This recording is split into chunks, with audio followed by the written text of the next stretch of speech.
ዛሬ ደግሞ ይዤላችሁ የመጣሁት ሚልኪው ጋላክሲ ወይም ፍኖተ ሂሊየም የኛ የክልል ሀገር ተብላ የምትጠራው ሚልኪው ጋላክሲ ነው። ዛሬ የምናወራው ጋላክሲ ስንል ፓርት 2 ላይ እንዳወራ ነው።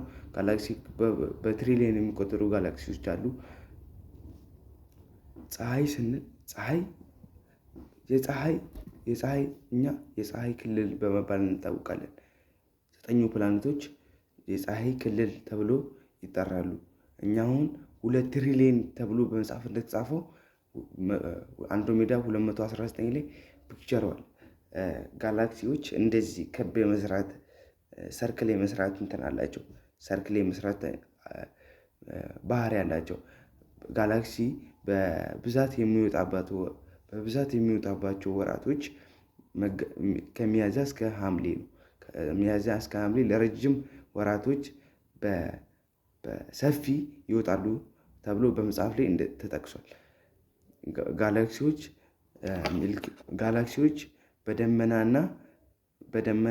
በደመና መካከል የሚገኘው የስበት ኃይል መካከል የሚፈጠረው እሽክርክሪት በደመናና በመደመና መካከል የሚፈጠረው ዳመና እናውቃለን። እና እዚህ ጋር ዳመና ቢኖር ነፋሱ ሲያሽከረክረው ምንድነው ሰርክል አይደል የሚያደርገው? ሰርክሉ ደግሞ ኮከቦቹ ደግሞ ይበራሉ። ያ የተሽከረከረው ደመና ምን ይፈጥራል? ቀለም ይፈጥራል። ህብረ ቀለም ይፈጥራል ማለት ህብረ ቀለም ስንል ደግሞ በሚልኪው ጋላክሲ ላይ ፕሮቶ ጋላክሲ እንዲሰራ ያደርጋል ማለት ያ እሽክርክሪት ሲሽከረከር እኛ በፀሐይ ዙሪያ የፀሐይ ዜጎች ተብለን እንጠራለን በሳይንሳዊ። እኛ ከ9 ፕላኔቶች 3ኛ ደረጃ ላይ እንገኛለን። አሁን እንደጠቀስኩት እኛ ከ9 ፕላኔቶች 3ኛ፣ አንደኛ ሜርኩሪ፣ ማርስ፣ መሬት፣ ጁፒተር፣ ሳተርን እያሉ ይቀጥራሉ ማለት ነው።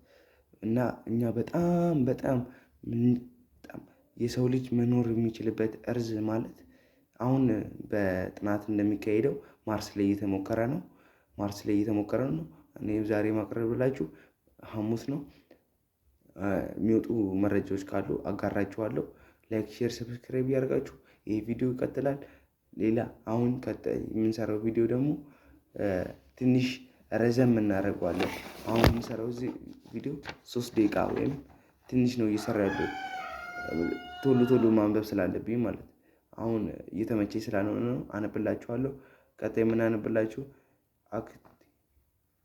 አክቲቭ ጋላክሲ የሚለውን ነው። ላይክ፣ ሼር፣ ሰብስክራይብ እያደረጋችሁ ፎሎ እያደረጋችሁ ቲክቶክ ላይ እንጀምራለን። ዩቲዩብ ላይ ደግሞ ትንሽ ቪው እየታየልኝ አይደለም፣ ችግር የለውም። አበረታቱኝ። ላይክ፣ ሼር። ፊራን ደግሞ ሪኮመንድ አድርጉት፣ ሼር አድርጉለት ለፊራም ደግሞ እኔ አበረታታኝ። ላይክ፣ ሼር